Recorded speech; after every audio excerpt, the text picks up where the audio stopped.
pwedeng makapag-aral at makapaglaro gaya ng ibang bata? Dahil po ba sa kalagayan ko? Kasi anak, pwede ka naman makapaglaro kagaya ng ibang bata. Kaya lang sa kalagayan mo ngayon. Pero ano, Nay? Pero hindi ka pwede makapag-aral dahil gipit tayo sa pera. Alam mo naman yun, di ba, anak? Maswerte naman nila, Nay, no?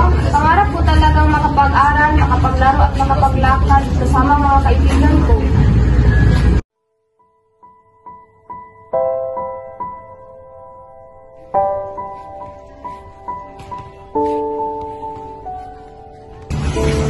Iha, ba't parang malungkot ka?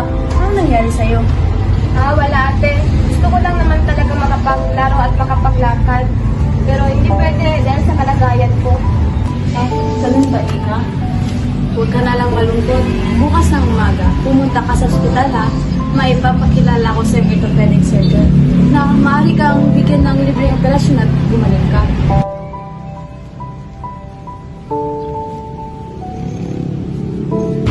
Oh, Iha! Mabuti at nakarating kayo dito. Sige, tara.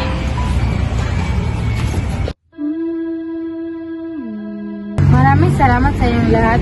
Dahil sa inyo, napagaling ninyo ang aking anak. At maraming salamat din ate. Bilang pasasalamat, ipinangako ko sa iyo na tatulong din ako sa ibang taong nangangailangan.